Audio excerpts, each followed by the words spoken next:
نبی پاک صلی اللہ علیہ وسلم کی حدیث ہے مسلم میں طبرانی میں، حضور نے فرمایا آؤ میں تمہیں پچھلے زمانے کے ایک ایماندار نوخیز ولی اللہ کی بات سناؤں۔ پچھلے زمانے حضور نے فرمایا پچھلے زمانے میں ایک بادشاہ جادو کے زور پہ حکومت کرتا تھا۔ جب وہ ایک جادوگر اس نے رکھا ہوا تھا تو جادوگر اس کو جادو بتاتا، وہ جادو کے زور پر حکومت کرتا۔ جادوگر بوڑھا ہو گیا تو کہنے لگا بادشاہ کو نوجوان میرے پاس بھیج دے، اب میں بوڑھا ہو گیا ہوں، میرا پتہ کوئی نہیں کب مر جاؤں۔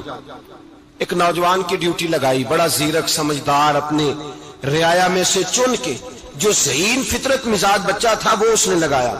اللہ کے محبوب علیہ الصلوۃ والسلام فرماتے ہیں بچہ جادو سیکھنے لگا، وقت گزرنے لگا۔ بچہ جب جادو سیکھنے جاتا تو رستے میں ایک راہب بھی تھا جو انجیل جانتا تھا، وہ اللہ اللہ سکھاتا، لوگوں کو حضرت عیسیٰ علیہ السلام کی تعلیمات سے آگاہ کرتا۔ اس نے دیکھا کہ یہاں بھی لوگ اکٹھے ہیں تو وہ بچہ اس راہب کے پاس بھی اٹھنے بیٹھنے لگا۔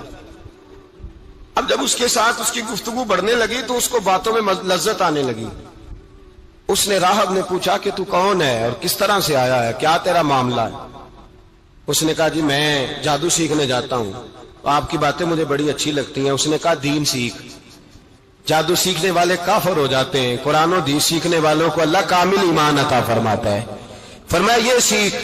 بچہ بیٹھنے لگا، اس کے پاس آنے لگا، باتیں دل میں گھر کرنے لگی۔ ایک وقت آیا کہ مسلمان ہو گیا، اور مسلمان کیسے ہوا؟ بچہ کہتا ہے میں تجربہ کر کے ہوا۔ اب میں تھوڑا سا وقت جادوگر کے پاس بھی جاتا اور باقی سارا وقت وہاں بیٹھتا۔ میں ایک دن جا رہا تھا تو رستے میں اژدہا تھا، بہت بڑا سانپ تھا، رستہ روک کے کھڑا تھا۔ یہ حضور نے بیان کی حدیث۔ نبی پاک صلی اللہ علیہ وسلم فرماتے ہیں بچہ کہتا ہے کہ رستے کے اندر سانپ ہے، رستے بند ہے، لوگ چھتوں درختوں پہ چڑھے، ہراش ہے۔ کہتے چھوٹا سا روڑا میں نے اٹھایا تو میں نے کہا اللہ اگر جادوگر سچا ہے تو اسے مار دے۔ چھوٹا سا روڑا میں نے پھینکا، اژدہا کوئی نہ مرا۔ پھر چھوٹا روڑا اٹھایا، میں نے کہا اللہ اگر وہ عالم سچا ہے تو اسے مار دے۔ اب جب میں نے روڑا مارا تو اژدہا مر گیا۔ میرے اندر سے گواہی آئی نہیں دین کی باتیں سچی ہیں، نہیں قرآن کی باتیں اسلام سمجھانے کے لیے عرض کر رہا ہوں، اگرچہ اس دور میں انجیل تھی، اللہ رسول کی باتیں اچھی ہیں۔ کہتے میں مسلمان ہو گیا، اب میں نے راہب کے پاس ہی رہنا شروع کر دیا، جادوگر کے پاس چھوڑ دیا اس بچے نے آنا۔ بادشاہ پوچھتا کہاں زیادہ وقت گزارتے ہو تو وہ بات گول کر دیتا۔ وقت تیزی سے بڑھنے لگا، اللہ نے اس نوجوان میں طاقت پیدا کر دی۔ اب وہ اس کے اندر نا اللہ نے توانائی روحانیت پیدا کر دی، ابھی جوان ہے، 14-15 سال عمر ہے۔ اللہ نے اب جو بیمار بھی آتا وہ دعا کرتا تو اللہ صحت عطا کر دیتا، جو بھی آتا۔ بادشاہ کا ایک درباری تھا، بادشاہ کو پنکھا جلتا تھا، وہ اندھا ہو گیا، کوئی ایسی تکلیف آئی کہ نابینا ہو گیا، بڑے علاج کرائے شفا نہیں ہوئی۔ کسی نے اس بچے کا پتہ بتایا کانوں میں، اس کے پاس گیا تو بچہ کہنے لگا شفا تو ہو جائے گی پر کلمہ پڑھنا پڑے گا، مسلمان ہونا پڑے گا، جس پیغمبر کا میں غلام ہوں تجھے بھی بننا پڑے گا، دین پہ عمل کرنا پڑے گا، اللہ شفا دیتا ہے۔ اس نے کہا تو مجھے کلمہ پڑھا، مجھے شفا دے، میں تیار ہوں۔ اس نے کہا شفا تو اللہ دیتا ہے۔ اس نے اللہ تبارک و تعالیٰ کا ذکر کر کے دعا مانگی، یہ مسلم شریف میں حدیث ہے، طبرانی میں موجود ہے۔ اللہ نے اسے شفا دی، اس نے کلمہ پڑھنا شروع کر دیا۔ یہاں ایک نقطہ لکھا ہے ہمارے علماء نے، کہتے ہیں جب اللہ ولایت عطا کرتا ہے نا تو یہ سفید بالوں والے کا حصہ نہیں ہوتی۔ اگر جوانی میں کوئی آدمی توبہ کر کے تصوف کے رستے پہ چلتا ہے تو سب سے زیادہ ولایت اللہ اسے عطا فرماتا ہے، سب سے زیادہ ولایت اس کے پاس ہوتی ہے۔ ابھی اس کے بال کالے ہیں، چڑھتی جوانی ہے، دعا کی تو اللہ نے، اور حدیث پاک میں موجود ہے کوڑے آتے تو شفا یاب ہو جاتے، اندھے آتے تو شفا یاب، برس والے آتے تو اللہ سے دے، جوان ہے۔ بادشاہ کے پاس وہ واپس گیا، وہ جو آدمی جس کی آنکھیں ٹھیک ہوئی تھی۔ بادشاہ نے پوچھا کہ کیسے شفا ملی؟ تو کہنے لگا میرے رب نے شفا دی ہے۔ بادشاہ سجدے کراتا تھا، اپنے آپ کو منواتا تھا، معاذ اللہ، کہنے لگا میرے علاوہ کون رب ہے؟ اس نے کہا وہی رب ہے جس نے تجھے پیدا کیا ہے، اور وہی رب ہے جس نے مجھے اندھے کو آنکھیں دی ہیں، وہی ہے میرا مالک۔ کہا اچھا تو مجھے نہیں مانتا؟ کہا نہیں میں اپنے رب کو مانتا ہوں۔ بادشاہ نے اسے سزا دی، ستایا، اس نے بچے کا پتہ بتایا، پھر بچے کو بلا کے ستایا تو اس راہب کا پتہ بتایا، راہب بھی قتل ہو گیا، نابینا بھی قتل ہو گیا۔ بادشاہ نے کہا سپاہیوں سے اس بچے کو لے جاؤ اور پہاڑ کی چوٹی پہ جا کے نیچے پھینکو تاکہ مر جائے. بچہ پہاڑ کی چوٹی پہ گیا تو ہاتھ اٹھا کے کہنے لگا یا اللہ میرے لیے نہیں اپنے لیے، میرے لیے نہیں اپنے لیے انہیں اپنی قدرت کے جلوے دکھا. میرے لیے نہیں، اللہ کے بندے اپنی جان بچانے کی دعائیں نہیں مانگتے، اپنے لیے انہیں اپنی قدرت کے جلوے دکھا. یہ دعا مانگی، جتنے لوگ ساتھ آئے تھے وہ سارے زمین پہ گرے اور سب مر گئے، پہاڑ سے گر کے مر گئے. بچہ واپس سیدھا بادشاہ کے پاس کہنے لگا لو بھائی میرے رب نے مجھے بچا لیا ہے. جوان کا ایمان دیکھو، میرے رب نے مجھے، بولو میرے اللہ نے مجھے ایمان کی گواہی دے رہا ہے، میں بچ گیا ہوں، تو جھوٹا ہے میرا رب سچا ہے. اس نے کہا لے جاؤ اس کو دریا میں، کشتی میں بٹھاؤ، بیچ دریا کے جا کے دھکا دے دو. بیٹھے کشتی میں، دریا کے بیچ گئے، اور جب جا کے وہاں اس کو دھکا دینے لگے تو اس نے کہا اللہ میرے لیے نہیں اپنے لیے انہیں اپنی قدرت کے جلوے دکھا. بس ایک طوفان سا آیا، جتنے سپاہی ساتھ آئے تھے ڈوب کے مر گئے. وہ بچہ اٹھا اور سیدھا پھر بادشاہ کے پاس، اسی کے پاس کہنے لگا لو بھائی میرے رب نے مجھے بچا لیا ہے، تیرے پاس آیا ہوں. وہ کہنے لگا تو کیا مصیبت میرے گلے پڑ گئی ہے، کیسے جان چھوٹے گی؟ تو بچہ کہنے لگا اگر تو مجھے باندھے درخت کے ساتھ اور سارے ملک کو بلائے، لوگوں اکٹھا کرے، پھر تو مجھے تیر مارنا، میں تجھے بتاؤں گا کیسے مارنا ہے، میں مر جاؤں گا. اللہ کا بندہ نوجوان ایمان دیکھو، مرنے کے طریقے بتا رہا ہے، میں تجھے بتاؤں گا میں کیسے مروں گا. یہ بات کہی، بادشاہ نے سارا مجمع جمع کیا، ملک سارا باہر آ گیا، درخت کے ساتھ باندھ دیا. کہنے لگا بھائی لوگوں یہ مجھے مارنا چاہتا تھا، مار نہیں سکا، اب میں اسے بتانے لگا ہوں کہ میں کیسے مروں گا. اسے کہو جب تیر مارے تو ساتھ میرے رب کا نام بھی لے، میں اپنے رب کے نام پہ جان دوں گا، ایمان کی پختگی میں اللہ کے نام پر جان دوں گا. اسے کہو رب کے نام پہ مارے، مر جاؤں گا. بادشاہ نے اللہ کہہ کے تیر مارا، پیشانی میں لگا، بچے کی روح پرواز کر گئی. جتنا مجمع کھڑا تھا سارا کلمہ پڑھ کے مسلمان ہو گئے، سارے مسلمان ہو گئے سارے. میرے رسول پاک سید عالم صلی اللہ علیہ وسلم نے نوجوانوں کو بتایا جب تمہارے اندر ایمان کی قوت آئے گی تو اللہ تمہاری مدد کرے. فرمایا وہ نوخیز ولی تھا، ابھی جوان رانا تھا، ابھی اس کی پیشانی پر جوانی کے آثار تھے، لیکن اس نے اللہ کو راضی کیا، رب کریم کو راضی. ولایت کا مطلب بڑھاپا نہیں، ولایت کا مطلب وہ نہیں کہ جب بڑا لمبا وقت گزر جائے تو پھر آدمی آئے کہ نہیں اب کیا کرنا ہے، اب مسجد ہی ہے، اب تو اس کے علاوہ گزارا ہی کوئی نہیں. تو اس وقت کا آنا اللہ کی بارگاہ میں قبول تو ہے، لیکن شاباشی اسی کو ملتی ہے جو جوانی کا وقت آئے، جو عین اس وقت آئے جو وقت میرے رسول پاک علیہ السلام کے غلام عبداللہ ابن عمر، حضرت عبداللہ ابن عمر رضی اللہ تعالیٰ عنہ فرماتے ہیں کہ میں نکلا، مجھے سفر کے لیے جانا تھا، تو تھوڑی سی کھجوریں، تھوڑا سا سرکہ، ایک شہد کی بوتل، چیزیں میں نے سفر کے لیے ساتھ رکھ لی. میں جب مدینے سے باہر صحرا میں نکلا نا تو رمضان نہیں تھا، غیر رمضان تھا. میں نے ایک نوجوان کو دیکھا بکریاں چرا رہا، بکریاں چرا رہا. اے جوان، آپ فرماتے ہیں اس کا چہرہ بڑا نورانیت والا، گرد پڑی ہوئی پر بڑا حسین. فرماتے ہیں میں نے اس کو کہا کہ آ جاؤ کھانا کھا لو، روزے بھی نہیں تھے. کہنے لگا نہیں میں نے روزہ رکھا ہوا ہے. فرماتے ہیں میں نے کہا پتہ کروں کہ نیرا نیک ہی ہے کہ پرہیزگار بھی ہے.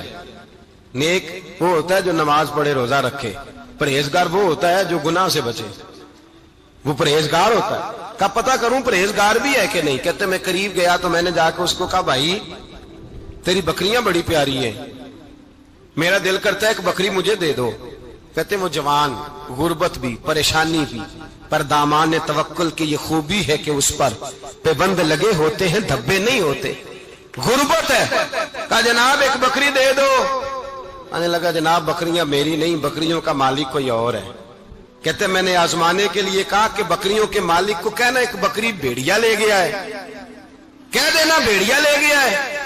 تو کہتے اس نے میری طرف دیکھا، گرد سے اس کے بال لٹے ہوئے، آنکھوں میں روشنی، چہرے پہ اطمینان، لب و لہجے میں ایمان کی طاقت. نوجوان کہنے لگا حضور بکریوں کے مالک کو تو کہہ دوں گا بھیڑیا لے گیا ہے، جب عرش کا مالک پوچھے گا تو کیا جواب دوں گا، اللہ کو کیا جواب دوں گا. کہتے ہیں میں کانپنے لگا اس کی بات سن کے. واپس آیا، جو کام نکلا تھا وہ چھوڑا، واپس لوٹ آیا. میں نے پتہ کیا کس کا غلام ہے، پتہ چلا فلاں آدمی کا ہے. کہتے میں نے پہلے غلام خریدا، پھر پتہ کیا تیرے پاس بکریاں کتنی ہیں، اس نے کہا 400. کہتے میں نے مالک سے ساری بکریاں خریدی، پھر غلام کو بلایا، پھر وہ بکریاں تحفے میں دی، تحفے میں۔ کہنے لگا حضور یہ سارا کچھ مجھے کیسے ملا؟ میں نے کہا تیرا ایمان بڑا پختہ تھا تو میرے رب نے تجھے انعام عطا فرمایا ہے۔ وہ کہتے ہیں ایک بادشاہ تھا تو اس کا بھی ذہن بن گیا تھا کہ پتہ نہیں یہ کیا ہو جاتا ہے۔ کچھ یہ لوگ نا ہمارا وہم بڑھاتے ہیں، آج کل جو تویز دھاگے والے لوگ ہیں نا، یہ اور اضافہ کرتے ہیں اس کے اندر، اور کہانیاں بنا کے دیتے ہیں، لوگ اور زیادہ الجھ جاتے ہیں۔ بادشاہ تھا تو وہ شکار کرنے جاتا تھا تو اس کے ذہن میں یہ خیال تھا کہ اگر رستے میں کوئی بندہ میرے متھے لگ جائے تو میرا شکار ٹھیک نہیں ہوتا۔ تو وہ کیا کرتا، وہ جب سفر کے لیے نکلتا تو لوگوں سے کہتا سارے رستے خالی کرا دو، میں نے شکار کے لیے جانا ہے۔ لوگ رستے خالی کرا دیتے۔ ایک دن ایک آدمی بیچارہ نے ایک آنکھ سے اسے نظر نہیں آتا تھا، وہ کوئی جنگل سے لکڑیاں کاٹ کے آ رہا تھا تو اچانک وہ چڑھ گیا۔ اذانیں زیادہ ہوتی ہوں تو ایک کا جواب دینا ضروری ہوتا ہے، وہ ہم دے چکے ہیں، اس لیے آپ توجہ کریں میری بات۔ تو وہ بیچارہ چڑھ گیا لکڑ ہارا سڑک پہ، اس کے سپاہیوں نے بندے تو بڑے ہٹائے تھے پر یہ غلطی سے آ گیا، انہوں نے پکڑ لیا، بادشاہ کے سامنے پیش کیا۔ بادشاہ کہنے لگا تمہیں نہیں پتا کہ میرے رستے میں کوئی آئے تو میرا شکار نہیں ٹھیک ہوتا، اس کو باندھ دو۔ دھوپ بڑی سخت تھی، درخت کے ساتھ باندھ دیا، کہا جا رہا ہوں واپس آتا ہوں، اگر شکار ٹھیک ہو گیا تو چھوڑ دوں گا ورنہ اسے قتل کر دوں گا۔ دو بندے اس کے سرانے کھڑے کر دیے تلوار لے کر کے۔ اب وہ بیچارہ صبح سے بندہ ہے، بادشاہ چلا گیا۔ اتفاق کی بات یہ کہ آج شکار پہلے سے بھی اچھا ہوا، خوب ہوا، بادشاہ واپس آیا۔ اب یہ دھوپ میں بندہ ہے، کسی نے پانی بھی نہیں پوچھا، تنگ آمد بجنگ آمد، بندہ جب پورا تنگ آئے تو پھر جنگ بھی بڑی کرتا ہے۔ اس نے کہا یار آج مرنا تو ہے، اب مرنا سچ بول کے۔ بادشاہ نے کہا اسے کھول دو، آج میرا شکار بڑا اچھا ہوا ہے، لہذا اسے کچھ نہیں کہنا، کھول دو۔ رسیاں کھول دی تو پتہ کا شخص کہتا ہے بادشاہ ایک بات کر لوں میں بھی، مار تو جانا ہی ہے پر ایک بات کر لوں۔ کہنے لگا کرو۔ کہنے لگا تم نے صبح میرا منہ دیکھا تھا، تمہارا شکار بڑا اچھا ہوا ہے، دن بڑا اچھا گزرا ہے، پر میں نے آج سویرے تمہارا منہ دیکھ لیا تھا، تو دیکھو میرا بیچارے کا کیا حال ہوا ہے کہ صبح سے یہاں۔ اب تم بتاؤ منحوس میں ہوں کہ تم ہو، نحوست میرے اندر کہ تمہارے اندر؟ میں اگر کوئی جوان آدمی میرے ساتھ آ کے یہ بات کرتا ہے نا کہ میری فلان ہو گیا تو میں بڑا، تو مجھے اس پہ غصہ آتا ہے۔ میں کہتا ہوں آپ اس عمر میں یہ کام کریں گے تو بزرگوں کو کون سہارا دے گا، ضعیفوں اور کمزوروں کو کون اٹھائے گا؟ آپ اتنی کچھی باتیں کرتے ہیں۔ اور یہاں پیروں نے بھی عجیب تماشا گھڑا ہوا ہے، سویرے 9 بجے بیٹھ جاتے ہیں تعویذ لکھنے۔ آپ قرآن شریف کا درس کب دیں گے؟ آپ حدیث پاک کب پڑھائیں گے؟ آپ ان کو اصول فقہ کب بتائیں گے؟ پیر صرف دین کا نمائندہ ہوتا ہے جس نے رب رسول کا دین پڑھنا ہے اور آگے پڑھانا ہے، جس نے لوگوں کو وہاں سے دین سیکھ کے آگے سکھانا ہے۔ باقی کیا معنی ہے چیزوں کا؟ اس نے صرف آسان کر کے جو ہمارے صوفیاء نے دیا آگے بات پہنچانی۔ دین سیکھنے سکھانے کا نام پیری مریدی ہے، اس کا کوئی اور معنی ہے ہی نہیں سرے سے۔ کہاں سے آ گئی یہ ساری چیزیں؟ حدیث سنیے، بخاری میں موجود ہے، مسلم میں موجود ہے۔ حضرت ابو ہریرہ رضی اللہ تعالیٰ عنہ فرماتے ہیں نبی پاک علیہ السلام کے صاحبزادے کا وصال حضور کی گود میں ہو گیا، گود میں وصال کر گئے صاحبزادے۔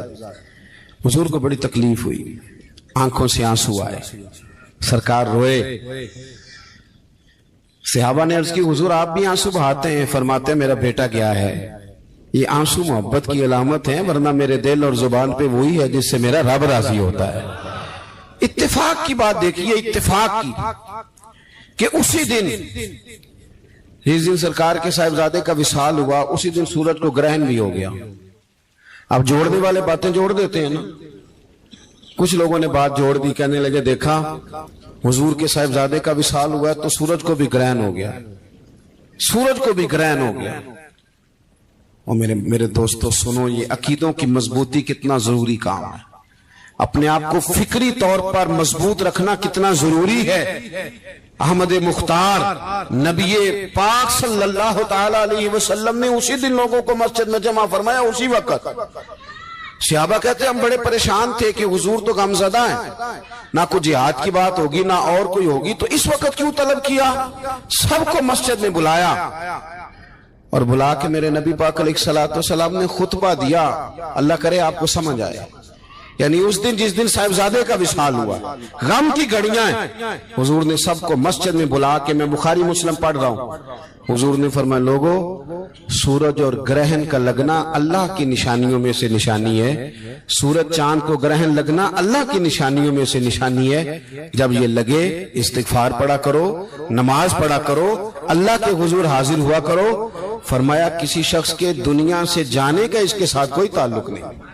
اپنے عقیدے کو مضبوط رکھو، اپنے معاملات پر غور رکھو، کبھی بھی کوئی کچی بات نہ کرے، کوئی کمزور بات نہ کرے کسی موقع پر۔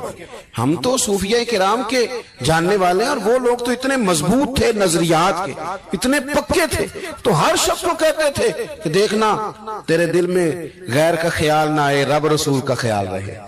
یہ اللہ والوں کا جو خیال ہوتا ہے، یہ چونکہ اللہ والے ہیں تو اس کو ہم غیر کا خیال کہتے ہی نہیں۔ ایک بات آخر میں اور آپ کی خدمت میں عرض کرنی ہے، اس پر بھی آپ ضرور توجہ دیں گے۔ تھوڑا سا نا حضور کی سیرت میں ایک تیسری بات جو بڑی ضروری آپ سے عرض کرنی، اس پر آپ غور کریں گے۔ دوسروں کے جذبات کا، احساسات کا خیال رکھنا میرے محبوب پاک علیہ الصلوۃ والسلام کی سیرت کا خوبصورت جز ہے، خوبصورت، یعنی دوسروں کے جذبات کا خیال رکھنا۔ آپ دیکھیں، آپ کو نا اس مضمون کی درجنوں حدیثیں ملیں گی بخاری مسلم میں، کتب احادیث میں درجنوں۔ حضور فرماتے ہیں میرا دل چاہتا ہے کہ لمبی نماز پڑھاؤں۔ نماز کس کی؟ اللہ کی۔ دل چاہتا ہے کہ نماز لمبی پڑھاؤں، لیکن حضور فرماتے ہیں پھر مجھے پیچھے بچوں کا خیال آتا ہے، بیماروں کا خیال آتا ہے۔ حضور نماز رب کی، خیال بندوں کا۔ نماز میں حضور فرماتے ہیں کہ میں نہ اس لیے لمبی نہیں کرتا کہ لوگوں کو تکلیف نہ ہو، حضور فرماتے ہیں میرا دل چاہتا تھا کہ تہجد کی نماز تم پر ضروری قرار دے دوں، پر تمہیں تکلیف ہوگی، لہٰذا میں یہ کام نہیں کرتا، میں اپنی چاہت نہیں دیکھ رہا، تمہاری نیند دیکھ رہا ہوں۔ حضور فرماتے دل کرتا تھا مسواک کو وضو کے ساتھ ضروری قرار دے دوں، پر تمہیں تکلیف ہوگی، لہٰذا میں یہ کام۔ آپ میری بات سمجھ رہے ہیں بھائی؟ اتنا احساس۔ مسلم شریف میں حدیث ہے، سرور کائنات صلی اللہ تعالی علیہ وسلم کی خدمت میں عرض کیا گیا حضور یہ امام ہے، یہ لمبی نماز پڑھاتے ہیں۔ اب ظاہر ہے وہ قرآن شریف ہی پڑھتے ہوں گے، اچھے جذبات کے ساتھ کرتے ہوں گے، لیکن حضور نے بڑے ان کو تنبیہ فرمائی اور فرمایا میں لوگوں کو دین کے قریب کرتا ہوں تو دور کرتا ہے، کہ لوگوں کو نماز پڑھائے تو اعتدال کے ساتھ پڑھا، درمیانے طریقے، خود پڑھ تو جتنی مرضی پڑھ، تھوڑا سا نا جذبات کا خیال کریں۔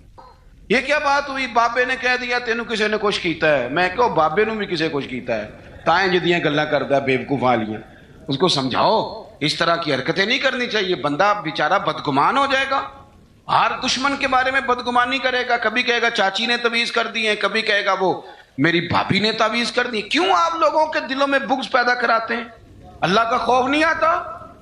کیا کس طرح کا مذاق بنایا ہوا؟ اور قوم اس کو سمجھ ہی نہیں آتی، وہ تجھے جو کچھ بھی ہو جائے، کالا جادو ہو جائے یا نیلا ہو جائے، میرے اور تیرے رسول نے فرمایا ہے تم گھر میں سورۃ بقرہ پڑھو، تمہارے گھر سے جن بھی بھاگ جائے گا اور شیطان بھی بھاگ جائے گا۔ اسوہ حسنہ ہمیں یہ سبق دیتا ہے کہ اپنا ٹائم اپنی ذمہ داریوں پہ خرچ کریں، ادھر ادھر ٹائم نہ ضائع کریں۔ ہمارا ٹائم دوسروں کی ذمہ داریوں کا پتہ کرنے میں خرچ ہوتا ہے، یعنی جہاں بھی لوگ بیٹھیں گے کہیں گے فلانا کچھ بھی نہیں پہ کرتا، فلانا پیر دیکھو نا کڈا تگڑا ہے، کوئی کام نہیں کرتا، فلاں آدمی دیکھو کتنا مالدار ہے، تو یہ تو آپ کا ذمہ ہی نہیں۔ اس نے جو اپنی ذمہ داریوں کا حساب دینا ہے وہ اس نے اللہ کو دینا ہے۔ میری بات کی سمجھ آ رہی ہے؟ دیکھیں نبی پاک علیہ السلام نے دیوس کو پسند نہیں کیا، یعنی اس کے گھر میں بے حیائی ہو رہی ہے اور کہ میں شریف آدمی ہوں کسی کو کچھ کہہ ہی نہیں رکھتا، یہ دیوس ہے، بے غیرت ہے، کہ گھر کے اندر بے حیائی ہو رہی ہے اور کہتا جی میں شریف ہوں، یہ شرافت نہیں ہے۔ شریعت اسلامیہ غیرت مندی کا سبق بھی پڑھاتی ہے۔ تو میرے نبی پاک علیہ الصلوۃ والسلام نے تصوف کا، طریقت کا، عبادت کا، معرفت کا یہ والا ذوق بھی دیا اور پورا دیا، اور اسے بھی چھوڑا نہ کریں۔ آپ یقین کریں جتنا مزہ سجدے کا ہے، کمال ہو گئی، جتنا مزہ۔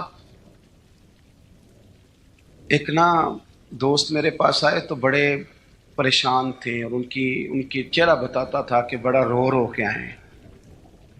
پھر آ کے انہوں نے مجھ سے شکایت کی کہ اس طرح فلانے نے کہا ہے، یہ والی تکلیف دی ہے۔ تو حضرت صاحب کیا کریں، لوگ بلا وجہ الزام لگاتے ہیں۔ میں نے آخیا سچ دس کرما لیا، جنہ سواد اج سجدے دا آیا ہی پہلا بھی کدی آیا سی؟ اس نے کہا نہیں۔ تو میں کیا پھر دا مطلب ہے دکھ دے چنگے ہوندے نے نا، یہ جب آئے تو بندہ سجدہ تو کھول کے کرتا ہے نا، رب کے سامنے رو تو لیتا ہے نا۔ تو اسی لیے تو اقبال نے کہا تھا نا، بچا بچا کے تو رکھ اسے، تیرا آئینہ ہے وہ آئینہ، شکستہ ہو تو عزیز تر ہے نگاہ آئینہ ساز میں۔ ٹوٹے ہوئے دل تو بڑے کمال ہوتے ہیں، ٹوٹے ہوئے دل تو بڑے کمال ہوتے ہیں۔ محبت کے لیے دل ڈھونڈ کوئی ٹوٹنے والا، محبت کے لیے دل ڈھونڈ کوئی ٹوٹنے والا، یہ وہ شے ہے جسے رکھتے ہیں نازک آبگینوں میں۔ میرے عزیز، نبی پاک صلی اللہ علیہ وسلم نے وہ والا سبق بھی دیا، اور ساتھ حضور نے مضبوط اعصاب۔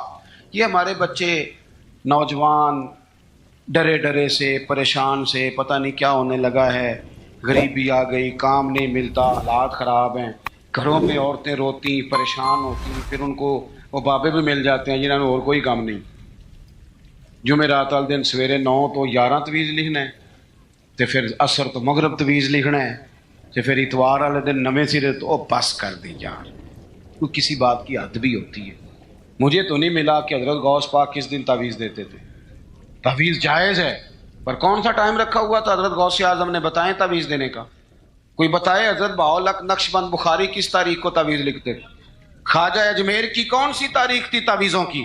وہ تعویذ نہیں دیتے تھے، وہ جو آتا تھا اسے رسول اللہ کا دین دیا کرتے تھے، وہ قرآن و حدیث کے سبق پڑھایا کرتے تھے۔ واپس آؤ، اصل کی طرف سفر کرو۔ یہ کیا بات ہوئی؟ بابے نے کہہ دیا تینوں کسی نے کچھ کیتا ہے، میں کہو بابے نے بھی کسی کچھ کیتا ہے، تائیں جدیاں گلہ کرتا ہے بیوقوف والیاں، اس کو سمجھاؤ اس طرح کی حرکتیں نہیں کرنی چاہیے، بندہ بیچارہ بدگمان ہو جائے گا، ہر دشمن کے بارے میں بدگمانی کرے گا، کبھی کہے گا چاچی نے تعویذ کر دی ہے، کبھی کہے گا وہ میری بھابھی نے تعویذ کر دی۔ کیوں آپ لوگوں کے دلوں میں بغض پیدا کراتے ہیں؟ اللہ کا خوف نہیں آتا؟ یا کس طرح کا مذاق بنایا ہوا؟ اور قوم اس کو سمجھ ہی نہیں آتی، وہ تجھے جو کچھ بھی ہو جائے، کالا جادو ہو جائے یا نیلا ہو جائے، میرے اور تیرے رسول نے فرمایا ہے تم گھر میں سورت بقرہ پڑھو، تمہارے گھر سے جن بھی بھاگ جائے گا اور شیطان بھی بھاگ جائے گا۔ تو پڑھو نا جو نبی پاک نے تعویذ دیا ہے، اس سے آگے کو تعویذ ہو سکتا ہے؟ چھوڑ دیں ادھر ادھر بھاگنا، اور بڑا مسئلہ ہو تو سورہ فلق اور ناس پڑھ کے سویا کریں۔ یہ دم ہمارے نبی پاک نے بتایا ہے، تو ساڈے نبی دی زبان ساڈے واسطے قرآن۔ اس لیے یہ کچی پکی باتیں، بزدلوں والی باتیں، وہ سام سے ڈرنے والے بعد میں رسیوں سے بھی ڈرنا شروع ہو جاتے ہیں۔ ابھی تک یار، مطلب اب تو مجھے غصہ آتا ہے، اتنا بڑا قد کاٹ ہے، جوان ہے، دور سے آ گیا کہتے ہیں پیر صاحب، کئیاں بندیاں نے میری کتاب کٹی ہے، انہاں میں نے دسیا بھی تینوں کسے کچھ کیتا ہے۔ میں نے کہا یار پاس کر، مطلب اتنا تو جوان آدمی ہے، تیری تو بات سن کے غصہ آ رہا ہے، کیا تو بات کرتا ہے؟ اللہ سے ڈر، اٹھ باندھ کمر کیوں ڈرتا ہے، پھر دیکھ خدا کیا کرتا ہے۔ اپنے اندر ہمت پیدا کریں، سنیں۔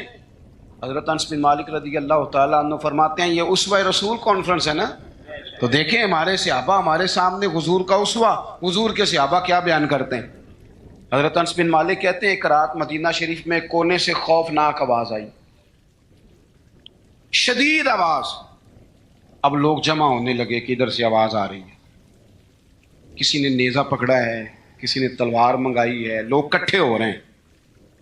یہ کبھی آ جائے نا کونے سے آواز تو مسئلہ خاصا بن جاتا ہے۔ ہوں تو تسی چپ کر کے پہ سن دے ہو نا، لیکن رات کو نا اگر بلی بھی ہو نا چھت پہ اور وہ کچھ ہلکی ہلکی بجا رہی ہو، اندھیرا ہو گہرا، تو بندے سے موبائل نہیں نکالا جاتا تکیے کے نیچے سے، کہتا چپ کرو۔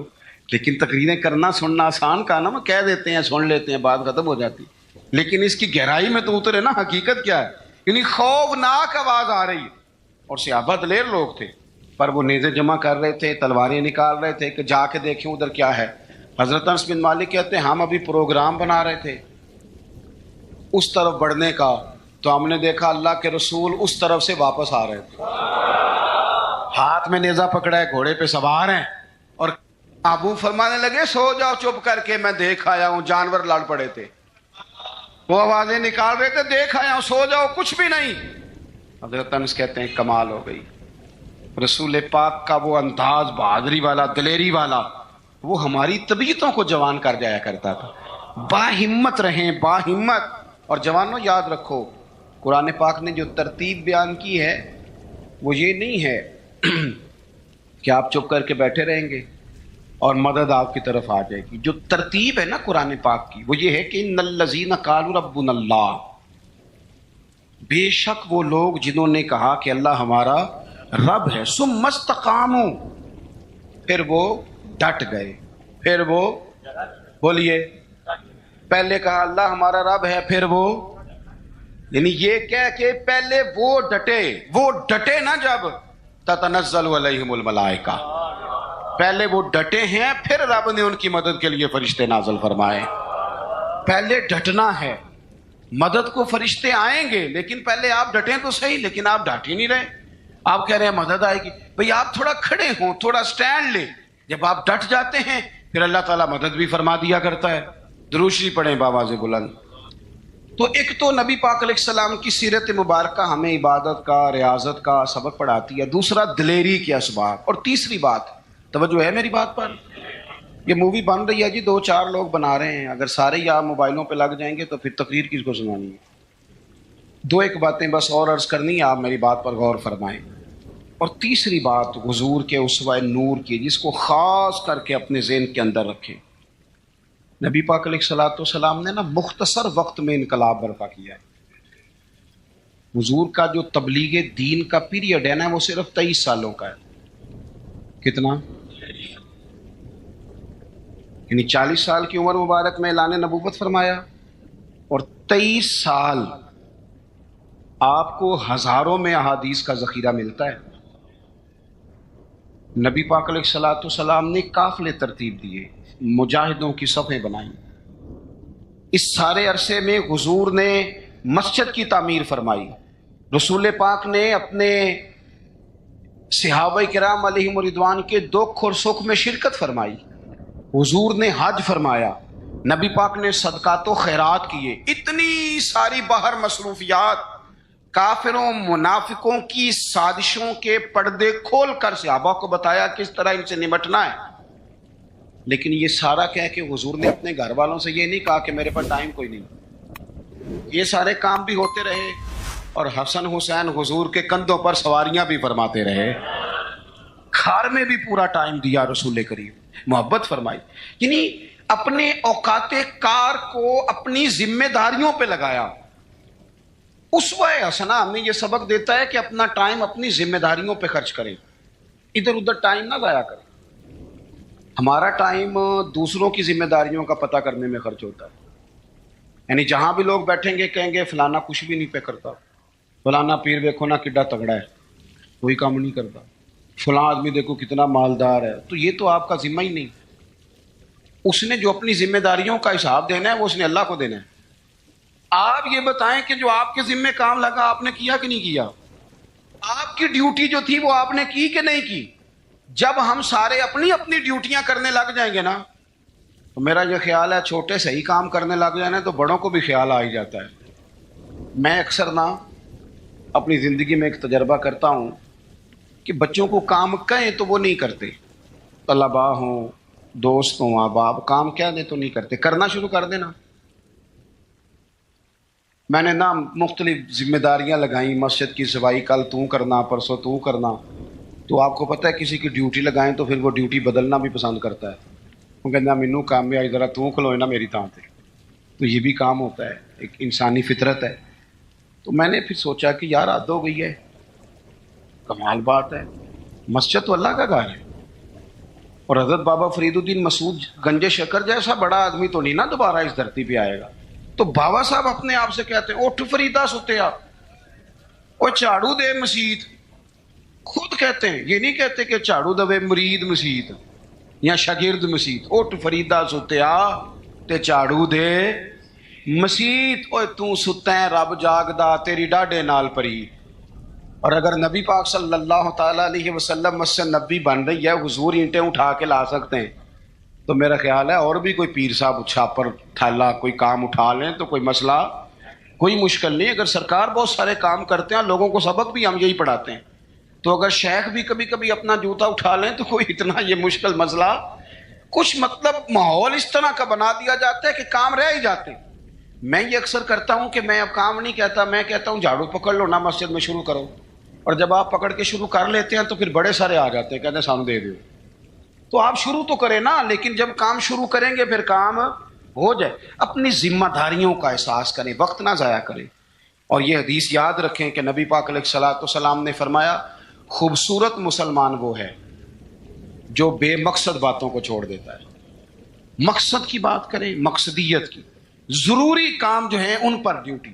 اور چوتھی اور آخری بات آپ کی خدمت میں یہ عرض کرنی ہے کہ ہمارے یہاں نا بہت سارے لوگ سمجھتے ہیں کہ ظاہری لبادے کا نام سیرت ہے۔ یہ تو ایک جز ہے، داڑھی پگڑی جبہ امامہ بہت ضروری ہے، لیکن ایک جز ہے سنت کا، ایک حصہ ہے سنت کا۔ چونکہ اسوہ حسنہ ایک کاملیت ہے، اس کے بہت سارے حصے ہیں۔ اپنے گھر والوں کے ساتھ بہترین سلوک کرنا یہ بھی سنت کا حصہ ہے۔ آپ دیکھیے حضور نے فرمایا تم میں سے بہتر وہ ہے جو اپنے گھر والوں کے حق میں بہتر ہے، اور فرمایا جا کے پوچھ لو میں تم سب سے بڑھ کر اپنے گھر والوں کے حق میں بہتر ہوں۔ یہ بھی ایک بہترین حصہ ہے، لیکن اسوہ حسنہ کا ایک بہت بڑا حصہ اور بھی ہے۔ غور کریں، میں حدیث ترمذی سے پڑھنے لگا ہوں۔ نبی پاک علیہ الصلوۃ والسلام نے حضرت انس بن مالک سے فرمایا اے انس ہو سکے نا، اور حدیث میں لفظ بڑے سونے ہیں، فرمایا اے میرے بیٹے انس، یا بنیا، اے میرے بیٹے انس، اگر ہو سکے تو صبح اس حال میں کرنا کہ تیرے دل میں کسی بندے کے لیے بغض نہ ہو، کسی بندے کی عداوت تیرے سینے میں نہ ہو۔ پاک ہوویں تے پاک ہی ملدا ہی، تے بنا پاکوں پاک نہیں ملدا، تے سارے جسم دے دھون دے نالوں اکو تولا ٹکڑا دل دا۔ فرمایا انس اگر ہو سکے تو صبح اس حال میں کرنا کہ تمہارے دل میں کسی کا بغض نہ ہو، عداوت نہ ہو۔ اور اگلے لفظ پتہ کیا ہے حدیث کے؟ حضور فرمانے لگے یہ میری سنت ہے، دل صاف رکھنا یہ میرا اسوہ ہے، یہ میرا طریقہ ہے۔ ایک بہت بڑا حصہ دین کا دلوں کی صفائی ہے۔ یہ حضور نے فرمایا یہ میرا اسوہ ہے۔ دلوں میں نا بوجھ جب آتا ہے نا کسی کے لیے، میری طرف دیکھ رہے ہیں آپ کے موبائل دیکھ رہے ہیں، صحیح ہو کے بیٹھے نا ایک دفعہ دوبارہ سے دیکھیں بھلا صحیح ہو کے کیسے بیٹھتے ہیں، جو نہیں صحیح بیٹھے۔ بات ختم کرنے لگا ہوں نا، آپ کی زیادہ توجہ چاہیے بھائی۔ جب آپ کے دل میں کسی کے بارے میں حسد آتا ہے یا بغض آتا ہے یا عداوت آتی ہے تو صرف اس کو نقصان نہیں ہوتا، سب سے زیادہ نقصان آپ کو خود ہوتا ہے، سب سے زیادہ خود ہوتا ہے۔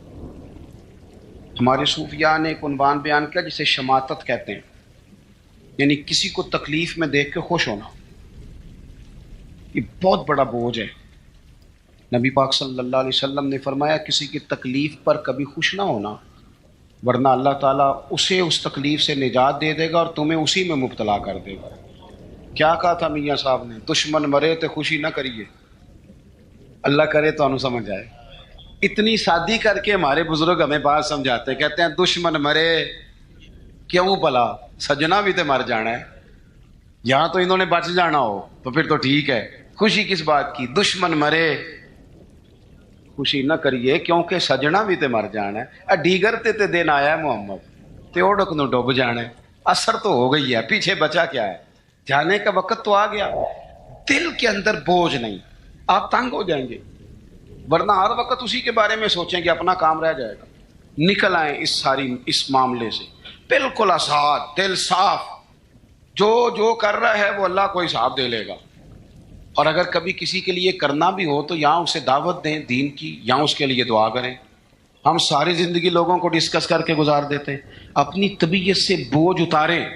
حسد، بغض، عداوت، کینہ، یہ سب بوجھ ہیں، یہ آپ کے دل کو وزنی کر دیں گے۔ آپ مشکل درویش کہتے ہیں ویسی کسی دے کچھ بھی نہیں لگتے تے نہ کوئی ساڈا دردی۔ اور حضرت بابا صاحب نے کہا تھا اٹھ نہ بھولیا، وہ چلو اتھے بسیے جتھے بس دینی ساری انے۔